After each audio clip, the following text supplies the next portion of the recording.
Jeg det hver solens skinner, når jeg går og plukker hyacinter, og bringe dem til en som jeg har nær. It is Dungeon Meshy Day. I have been a good boy. I have done all my chores. I haven't done any of my chores, but I've thought about doing them really, really hard. So now I have earned this. I have earned some anime watching time. So that's what I'm gonna do. I'm gonna watch some fucking anime because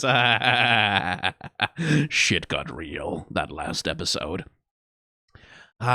We have a corpse on our hands. Well, most of a corpse. Pieces of a corpse. Substantial portions of a corpse. And now the party has to deal with death in a very, very direct way. And it's going to have to be treated as a bit more of a crisis than it has been in the show up until so far. And they're going to have to engage with it, and there's going to be a lot of thematic meat on them there bones, pardon the pun.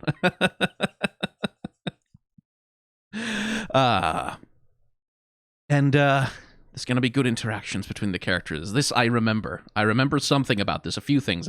Minuscule, little tiny itty bitty things about this. Anyway, welcome to a watch-along anime reaction thing. There's a timer in the top left corner of the screen. I need to change its format. Boom.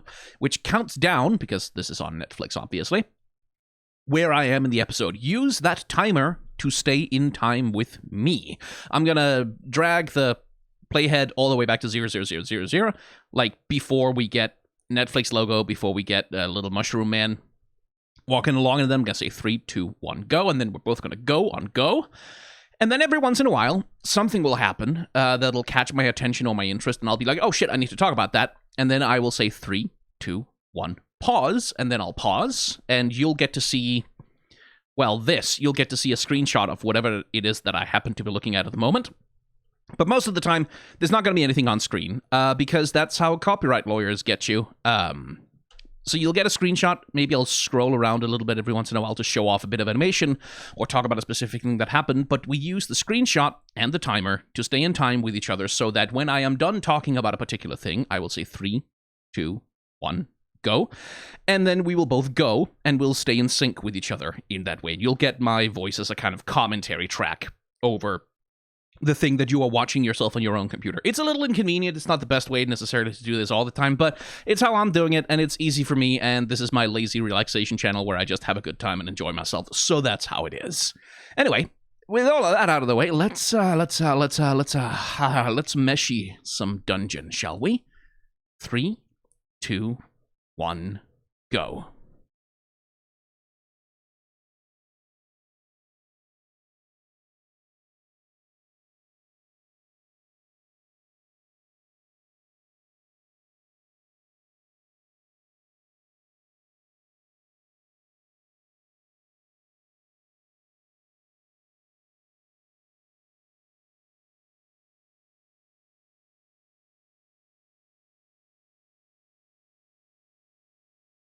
Like most kids, fantasy nerd kids, there's a part of me that has always wanted to, like, just be a dungeon explorer in this way. Just like, go adventuring and not fucking, I don't need to fight any red dragons or whatever. I just, low-level adventuring, killing slimes, just hanging out, doing stuff, going around, discovering things, making a living that way. That would be so nice. But, no dungeons in the real world. Well, an Amazon warehouse might qualify technically, but,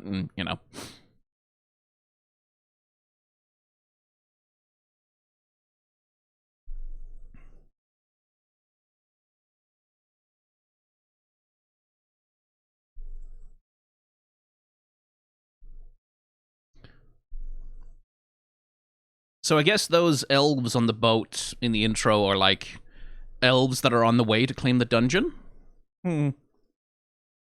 Or else it's something from the past with the dark elf inside of the paintings. That seems perhaps more likely. Or the tanned elf. I don't know that it's a dark elf. Memento Mori.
which again, okay, so 3, 2, 1, pause. So specifically, like, notice the thing that's being set up here. In order to be resurrected, you need a certain amount of calories, right? In order to live, a certain amount of food has to be consumed. And that is one of, like, that's one of the fundamental calculuses that Dungeon Meshi is constantly playing with, right? It's this tension between, like, consuming and being consumed, right? Like, of being part of this cycle of consumption, this cycle of, you know, eating, digesting, becoming nutrients for others, the ways in which we consume the world and the world consumes us. Dungeon Meshi is obsessed with that, and it's on display right here. Like, it's the foundation of, like, how are these people resurrected? How can they just be brought back from the dead? Well, it's like you kind of have to do a blood sacrifice to do it, because you can't. Magic isn't free, right? In the same way that, like, for Marcille had to eat in order to restore her mana, right? Like, she had to eat the Undine or drink the Undine. That's everywhere in the show. Like, in the same way that we need to eat to heal from wounds, right? Like, if we don't have enough food, if we don't have enough calories in our bodies to heal from a wound, then we just bleed to death. And that's...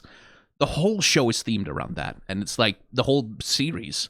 And it's just fun catching those things and, like, seeing the ways in which the like, where even death is really just a part of the cycle of life, right?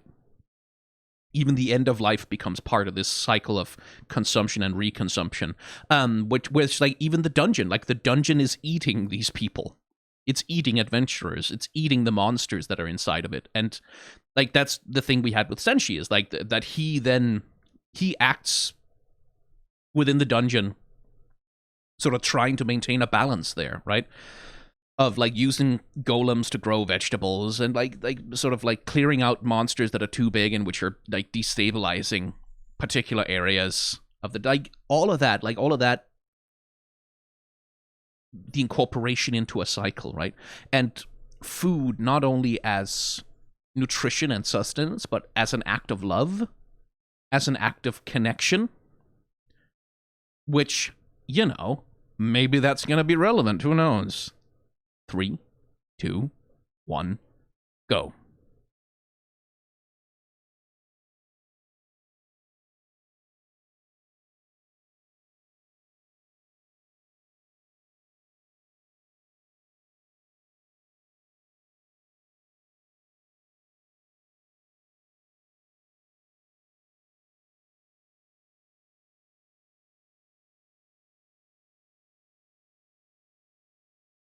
Yeah, that'll definitely not go wrong.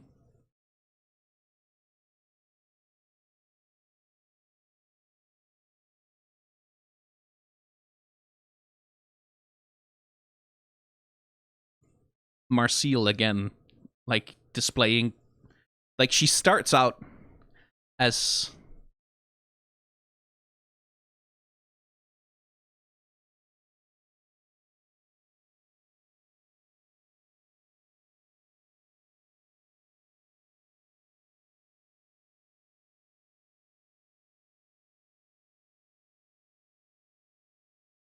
Again, sacrifices. But, like, she starts out as this, like, comedy character, and now...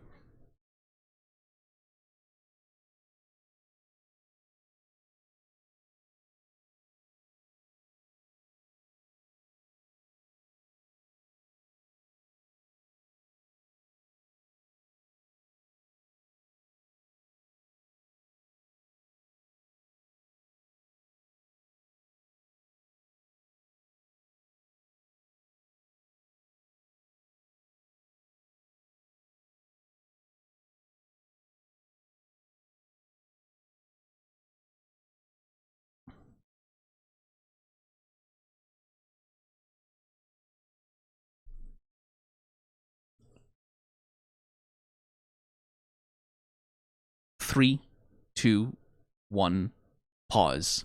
Again, this engagement with, like, they're engaging with Fallon's body, right? Like, her corpse.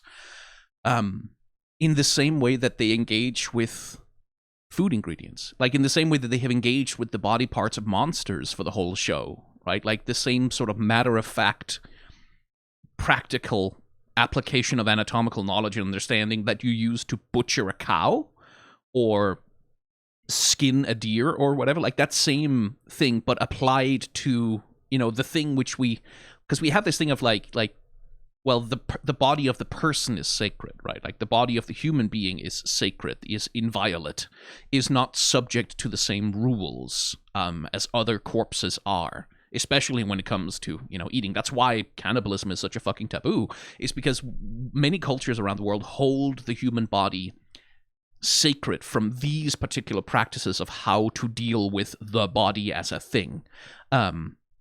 And here the show isn't. It is very, to me at least, it's very consciously obliterating that barrier. Like it's obliterating that taboo and sort of commenting on both our relationship with the human body and with the bodies of the things we eat by doing that, right? Which, that's some juicy fucking thematic marrow inside them, their bones. Like that's an interesting thing to engage with.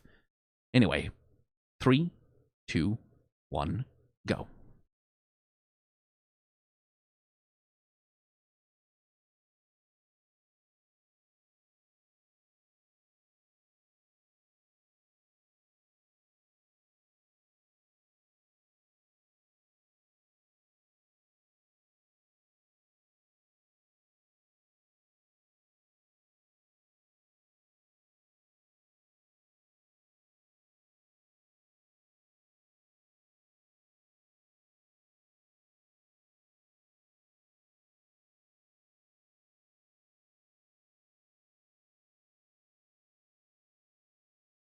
You are a puzzle of blood and bones.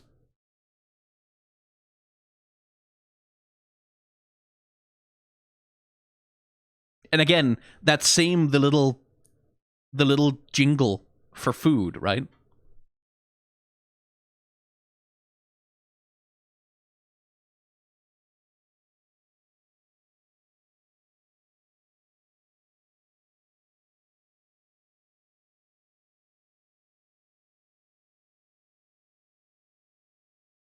Let's do some dark magic.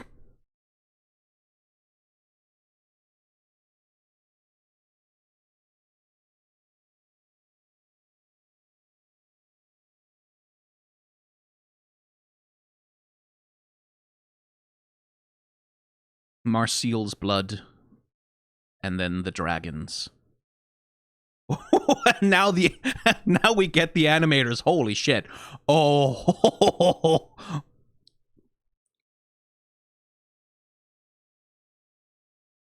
oh my fucking god! This looks so cool.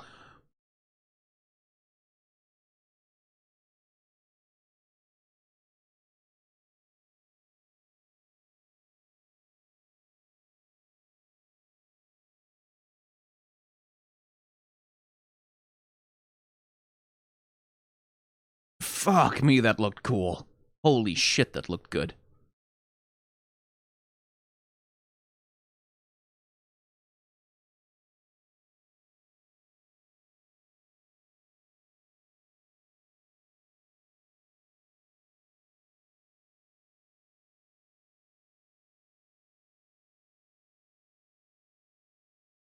Birth, by the way, also. Fallon is literally born of the dragon. You saw the vertical slit incision on the dragon's belly. This is a C-section.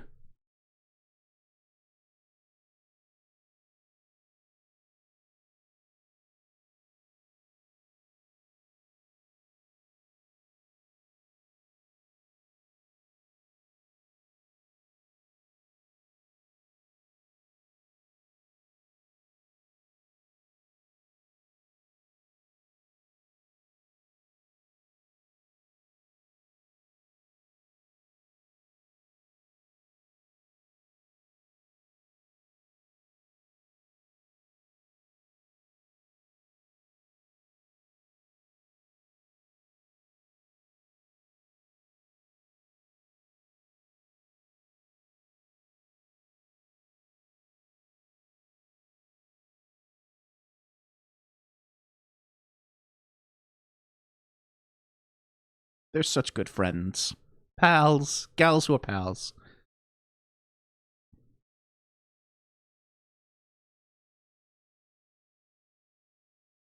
I need to look back over that spellcasting scene, because holy fuck.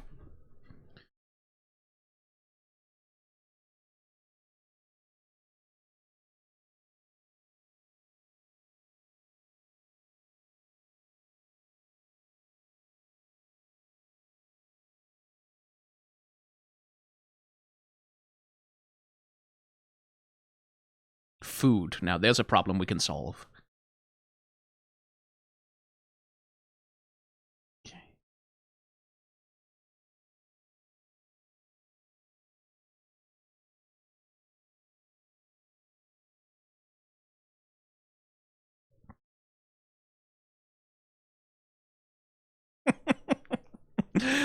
Gals who are pals. They are pals who are gals with each other.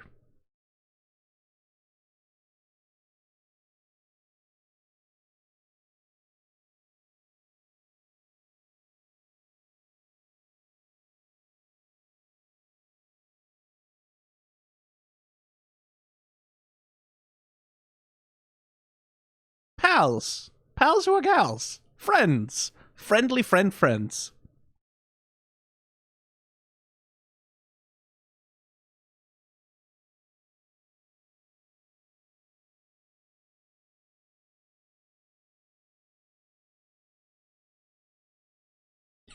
Yeah, you were revived from dragon flesh.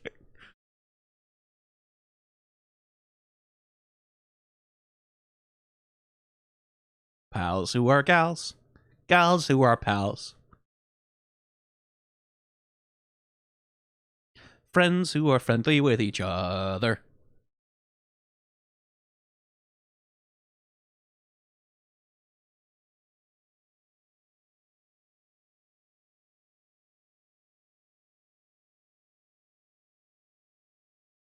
Yeah. Ah, Fallon, you are sharp.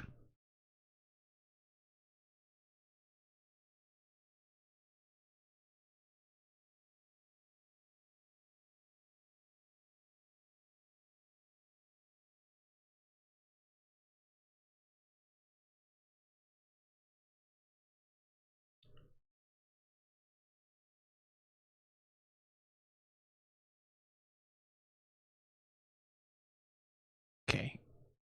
3, 2, 1.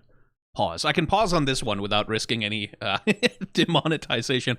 But one thing about this scene, which I don't know if I can make a YouTube video about that. Like, I don't, because like, the imagery here is risque, right? Like, it's naked bodies, right? And it's slightly eroticized, like especially the physical contact between Marcel and Fallon is like eroticized, but it's not eroticized through what you would call the typical male gaze, right? Like it's one of those. Oh, man, I need to make a video about that because like it's that thing of like in discourse you'll hear people talking about the male gaze, the female gaze, the like whatever gaze, and the theoretical thing that is the male gaze was coined by a film guy, sociologist dude, at some point who I can't remember his name exactly, but he wrote a book called Ways of Seeing, where he basically sort of set down the idea of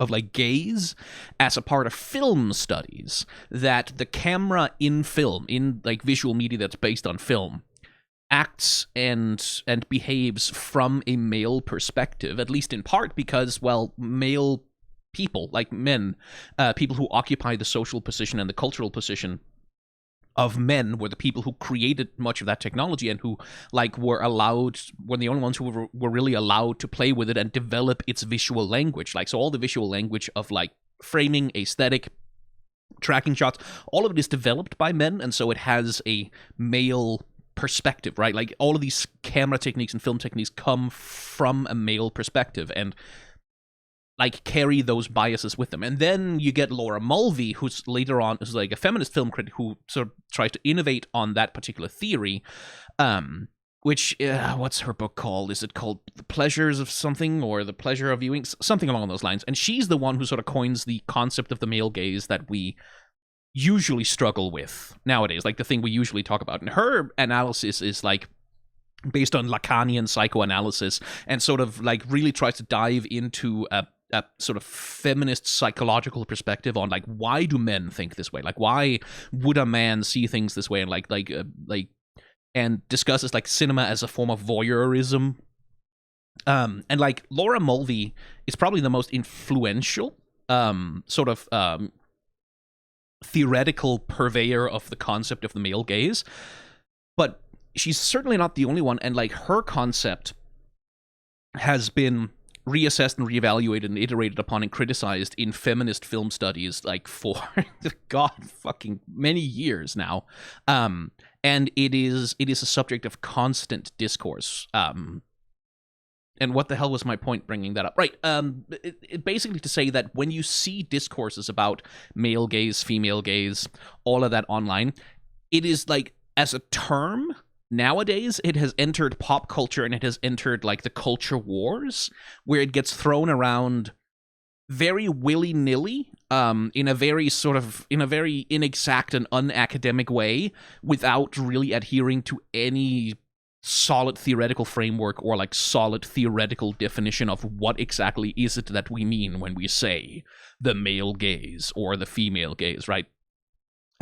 It's sort of just like the way that you'll usually hear that term applied is, oh, if men like it, then it's the male gaze, and if the girls take pleasure in it, then it's the female gaze, right? And that's not really what it means. Like, you'll see, like, when you see like a hot man who's like posing in a way that's like sexually appealing specifically to women, you say, that's female gaze. And like, no, not quite. Insofar as a female gaze exists, and like people like Mulvey might argue that it doesn't, because again, sort of the foundation of that whole theory of male gaze is that male gaze is like intrinsically interwoven into the discipline of film and into the discipline of visual media in many ways. And like, you can't have a female gaze because so much of what film is produced through a male lens, right? Like, and like that would be their argument. But like later theorists and later critics have sort of gone, okay, like if we were to develop the concept of a female gaze, like how does that differentiate from what a male gaze is? And like, is it possible to have, like, is there a distinction between a male gaze and a gay male gaze? Is there a distinction between, because even if it's all male gaze, like not every man sees the same way. And like, does male gaze specifically mean cisgender, heterosexual, white patriarchal gaze? Or is it flexible within the category of man? And if it's flexible within the category of man, why could it not be flexible across gender categories, right? Like all of these things. And then like you get the materialist and the Marxist saying, well, this goes back to like the production of the culture industry. There's a lot, right? Like there's a lot of academic flim-flam and blah, blah, blah that goes on around those terms, but they do have some very specific definitions. And when you hear people talk about that out in the wild, they are almost never actually using those definitions. And what was my point in bringing that up? Right. This scene where Marcel and Fallon are bathing together, right? I look at that, and I sit here like as a cisgender man, and I don't feel that scene is portrayed through the typical thing of what we pop culturally understand as the male gaze, right? Not from the academic definition, but from the pop culture sort of common definition that we have of this. Like, these scenes of these women with their naked bodies touching each other and like being physically and emotionally close with each other, they don't feel like they were made to get my dick hard, right? Like, they don't feel like they were made to pander to my sensibilities or my sexual proclivities or my particular fantasies or wants. Like, either about like women bathing or about like the sort of sexualized for cis straight male pleasure lesbian pornography kind of thing. It doesn't feel like it was made through those lenses, but it definitely doesn't feel like it's not eroticized, right? It definitely feels like there's something sexy going on here, right? Like there's some kind of erotic interaction going on between these two characters, not in the sense, again, not in the sense of these two characters are horny and they want to bang each other in the text of the scene, but that the way the scene is shot, the way that the scene is composed, the way that like these characters interact with each other carries an undercurrent of potential eroticism, right? Like this is stuff that's made, I think, this feels to me at least, that like lesbians out there, please let me know. This feels to me like something that was created to pander to a queer female gaze, specifically. Or at least a queer femme gaze, I would say. Like, it feels like it was definitely made to pander to something. It is definitely sexualized for someone's pleasure, but not in the way that, like, if you watch most anime where there's, like, a bathing scene where two female characters are in the bath, like, not in that way of, like, leering, of being voyeuristic from the perspective of, like, I'm a man who's getting away with something by seeing these women in a way that they wouldn't necessarily want me to see them, or like I'm getting a look at something that's normally forbidden to me. It feels different than that to me, and it's and I want to go back and scroll through and find screenshots sort of to point at and say, because of this and because of that and because of this thing, and the way that they, like, when we can probably risk a little bit. Careful. This shot, for example. Marcel is super duper naked. There's the implication of breasts in there, but that feels different than a shot like that would be in an ecchi anime, right? Like that feels different than a shot like that would be if it was from the perspective of hey, male reader, look at that, ooh, look at that, oh, look at that, oh, like it feels different than that. This feels much less leering, much less voyeuristic, much more neutral. That, like, yeah, she's there, she has a naked body, her hair just conveniently is covering up the nipples because of censorship rules, but there isn't that sense, at least to me, of voyeurism or like objectification that usually exists in if a scene like that was made to pander to like cis straight men, right? And that's interesting to me. Like it's interesting to me that the scene is specifically framed through female intimacy, and specifically like these two people's intimacy with each other. Like that's why the nudity, the nudity here feels like it's more about their intimacy with one another, their vulnerability with one another, than being about, isn't it hot that there's two naked girls next to each other.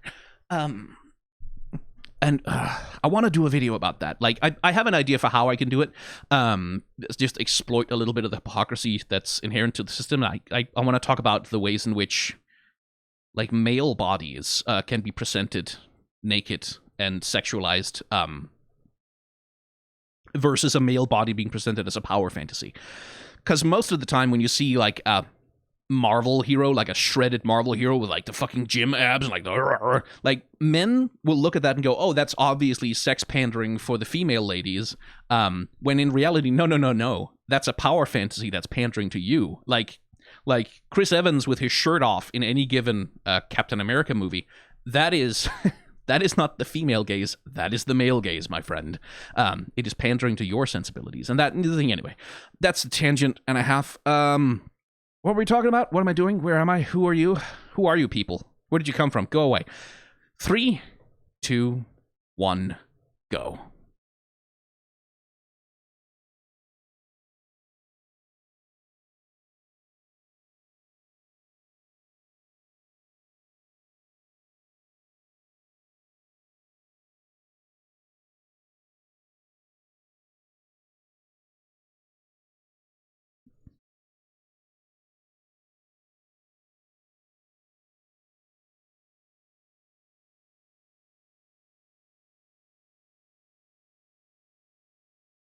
I like that it's itching on his leg.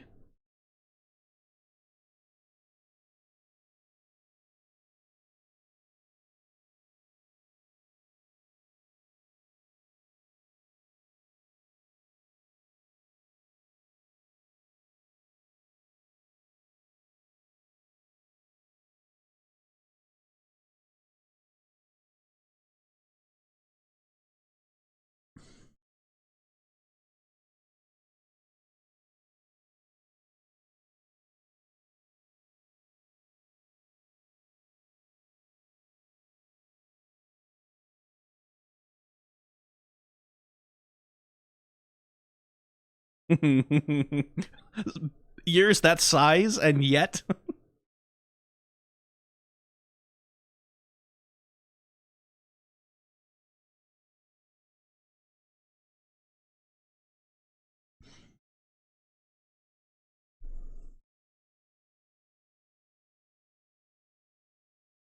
I like that strength from Marcille.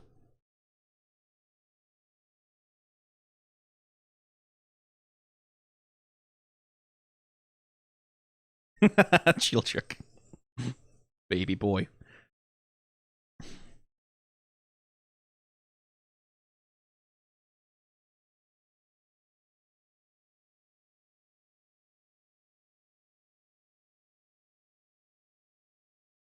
And she was so happy in that little scene. What an expression on him. Oh, you shouldn't do that.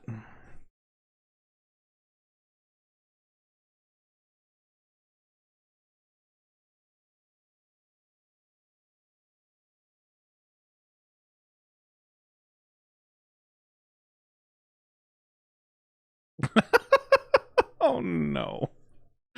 Oh, for God's sake, Dragon Man. And once again, he gets the panty shot.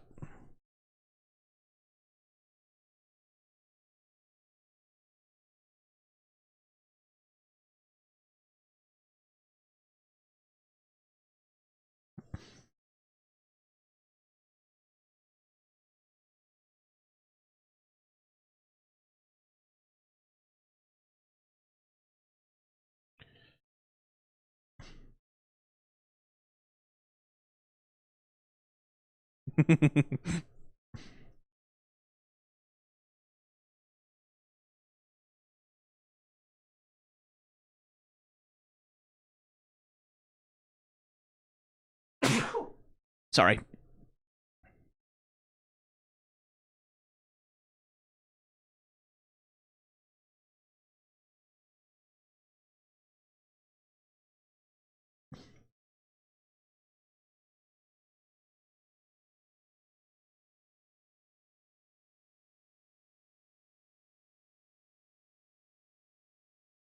He's so undefatigable. Like.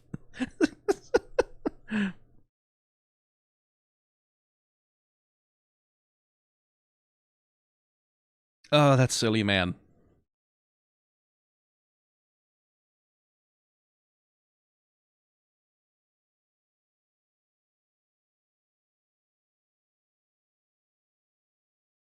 Whoa. Oh.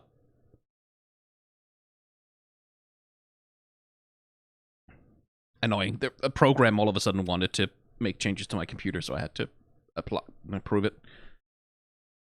You didn't hear or see that, I think.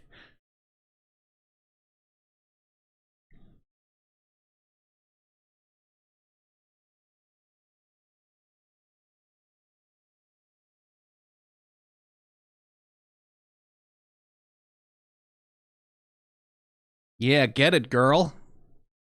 Oh, she had the little Ghibli hair lift. 3, 2, 1, pause. That didn't go quite the way that I wanted it to. Ah, goddamn it. Ah. The thing that's updating, it's a oh god of hell. It's for fuck's sake, go away. It's my, well, you can actually see it in the background now. It's Backblaze, my update backup software, which decided to mess with me and mess with my hotkeys. Damn it. Annoying. Anyway. The Ghibli hair raise. That. So, like, anyone who's familiar with Ghibli movies will know this little move, right? Like when a character has rising emotion inside of them, like rising feeling, like it's like some kind of like strong reaction to something, or like there's a sense of fear or tension, adrenaline, whatever it is, or happiness for that matter. It is expressed by the hair coming to life and like moving and like especially like rising and sort of standing on end. and Trigger are absolutely doing that one there. Like, they justify it sort of in the motion by having her, like, by doing that where she lowers herself a little bit and then pops up and goes kind, that's delicious, and then the hair sort of follows. But it is absolutely that move of like externalizing her internal joy by showing the hair moving. It's a lovely little animation trick. I really like it. Anyway, that's all I wanted. That's all I wanted to comment on. Go away, Backblaze. 3, 2, 1, on pause.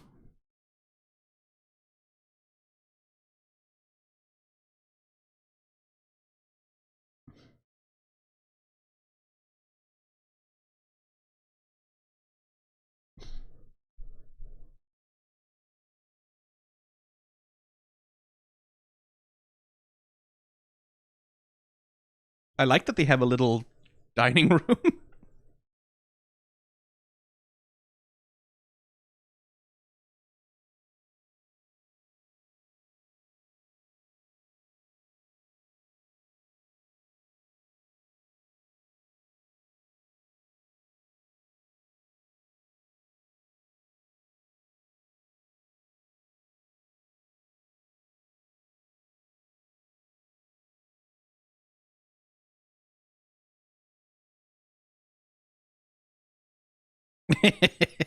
Nerd.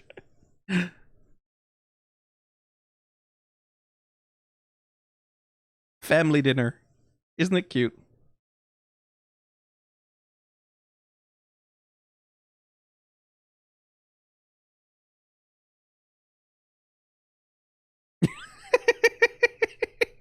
Of course, Fallon would be into that.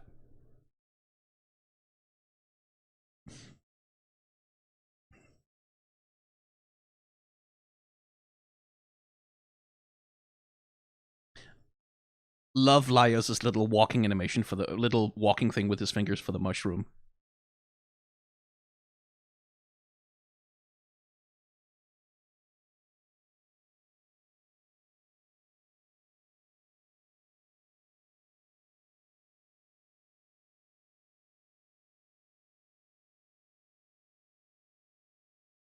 Ah! The truth come out. It's so cute! I love... I love him so much. He's so adorable. little fighting hands.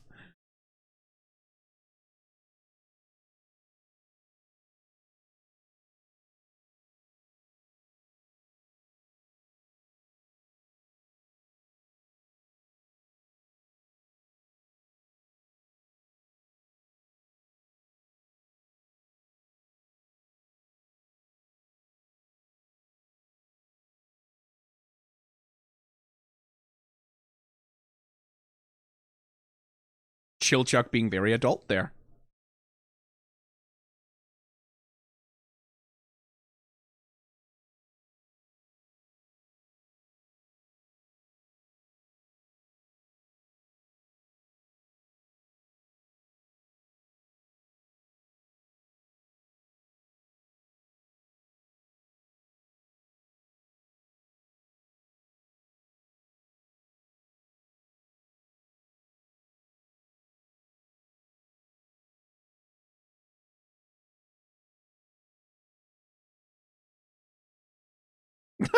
Poor sword.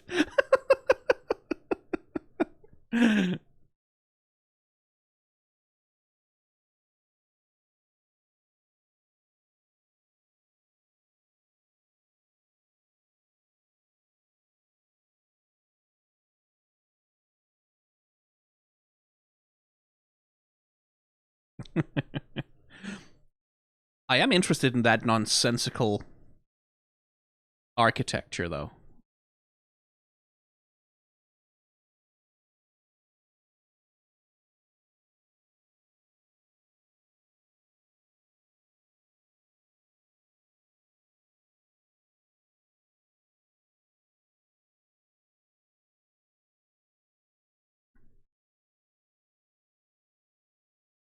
Fallon can see ghosts, right? Oh, there was only one sleeping bag? Oh, there was only one bed.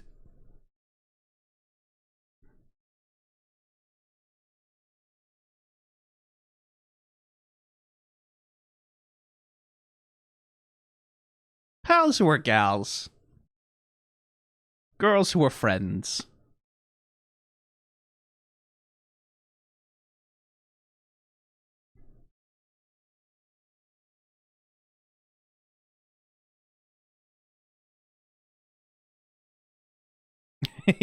Yeah, the itching.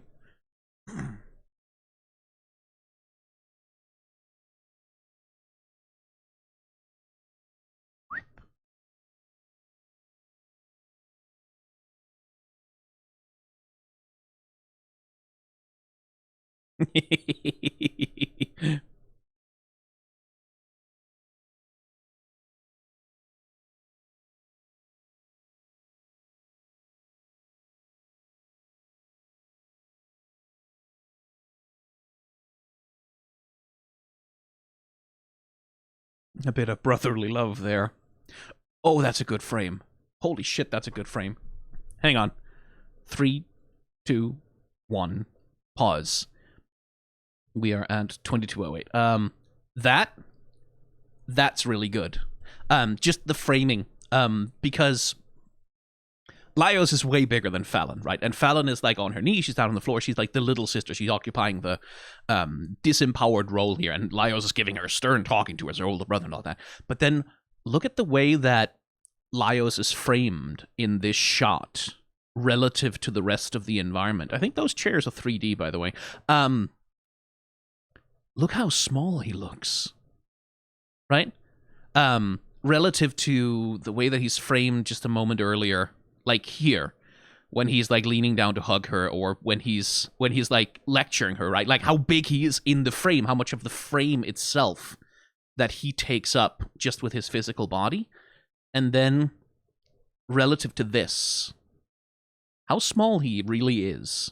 And like the way, like that's just the way the frame is composed. Now he looks a lot more. His head is on the level with Fallon. He seems much more like the same size as her, right? And the show makes a point out of, here's his armor. He's out of his armor. He's out of his shell. He's unprotected. He's vulnerable, right? So here's a shot of a man who's like giving his sister a stern talking to, but this is also an intensely vulnerable moment for him. And he looks a little small, right? Because this is the catharsis of, you know, a full month of constant fear and worry that he was never going to see her again, right? And that's just, that's a really good way to frame that kind of male, like that kind of vulnerability. Especially, like, again, through the constant, you know, misery of gender, like a character who's otherwise, like, who's been sort of a party leader who, like, during the battle with the dragon took so much pain and suffering on himself, and like who's the tank of the party, right? Like, to have this moment of vulnerability and smallness with him, where he's just like holding on to her real hard because he cannot bear the thought of having to lose her again, right? Like that, which is why he's yelling at her, right? Because like, he cannot, like, he's having gotten her back. He knows, like, I will not survive having to do this again. Like, I cannot survive losing you, right? The ways in which, like, losing someone can really clarify to you how much they mean to you. So this is just a really good frame. Like, that's emotionally very effective framing of a scene like this. Anyway, 22 minutes exactly, or, well, 0307, actually, for you guys. I keep looking at the counting out. There. 3, 2, 1, go.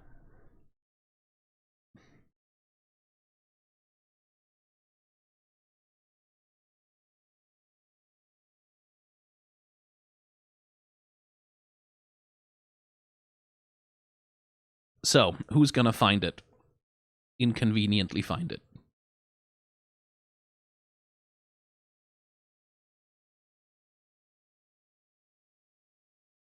Hey, hey, hey, hey, guess who?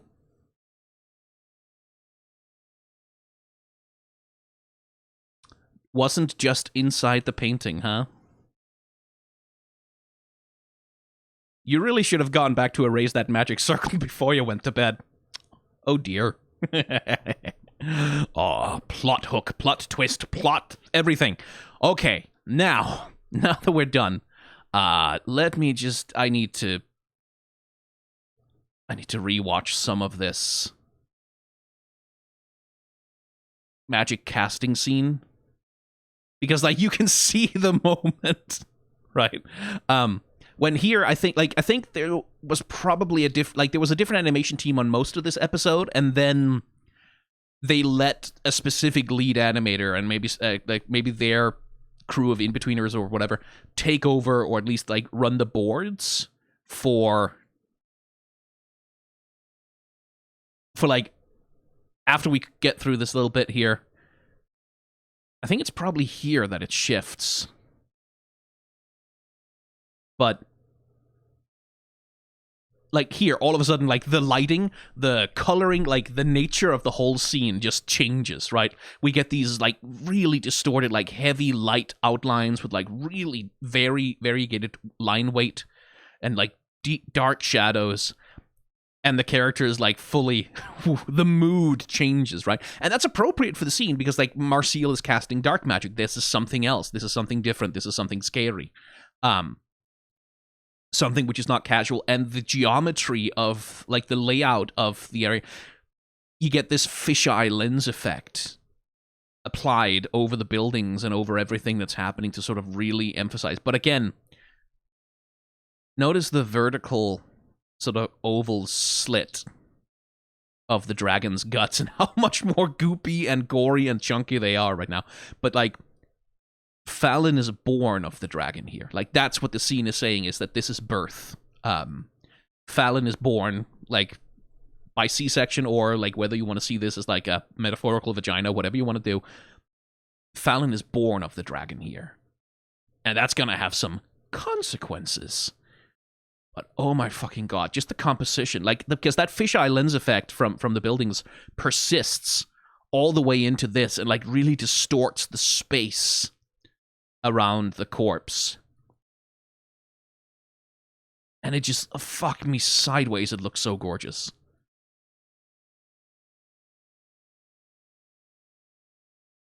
Chilchuck with those adorable movements and like Senshi being discomforted. And, like, the animator had a lot of fun playing with Marcille's hair here. Like, look at that. God damn. Let me do a trick.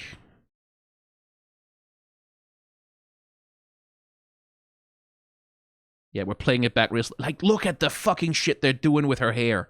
Like... And the way that changes her character design too, right? That Marcille goes from, like, this is the thing, like, she starts out the series as our fun, silly little, oh no, I don't like being in the dungeon, I don't want to eat monsters, comedy, squeamish little comedy elf.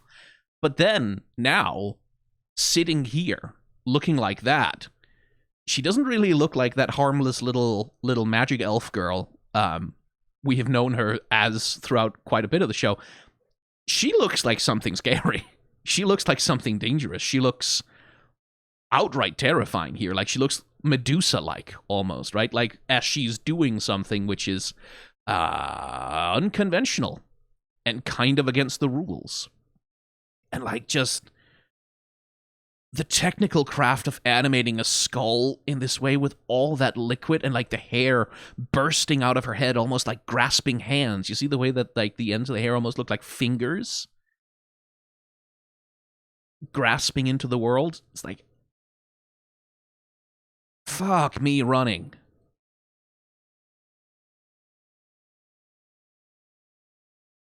It just looks astonishing.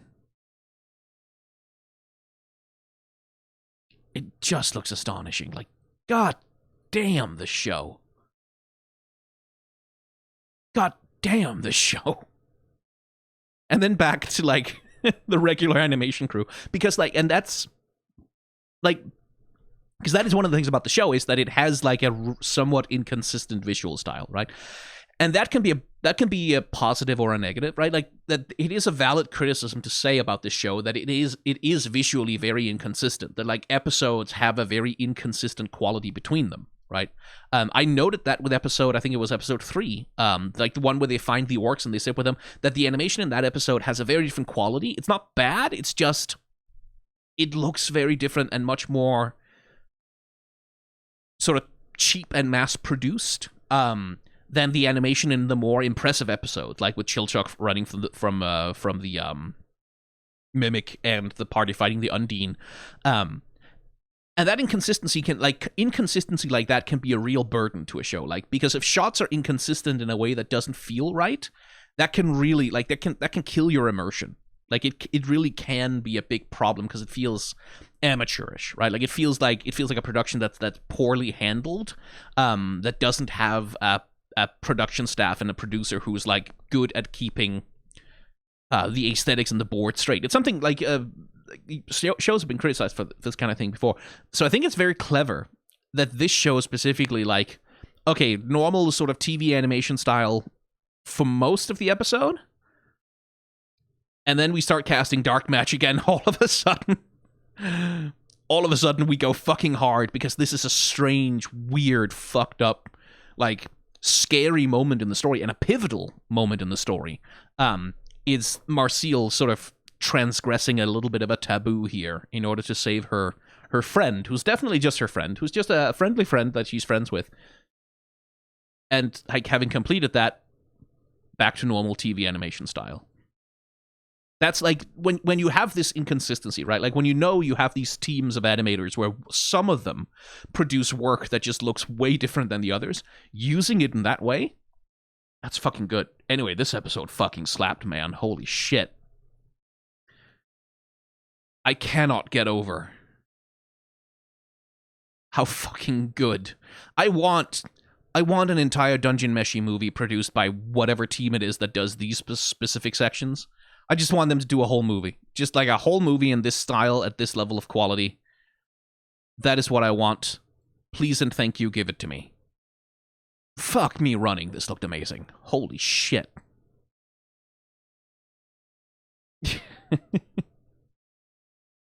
And as ever, like I do love the hand animation on Senshi when he's cooking, when he's doing anything with his hands. There's a lot of attention and care being paid to the way that he moves, and the way that his hands move, the way that his weight interacts with the food that he's cooking.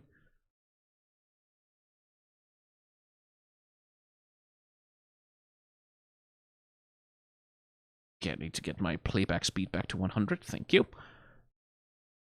Ooh, what a fucking episode.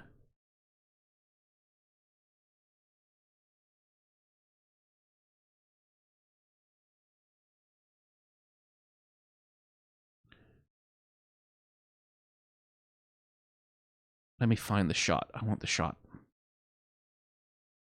This shot. This shot is going to be on my mind. It's going to be on my mind for a while. Marcille looks fucking scary. Right? Like this... That don't look right. And that's just the composition of, like... But yeah, Marcille is now her best friend's midwife. Not in the way that you might normally be your best friend's midwife. God damn.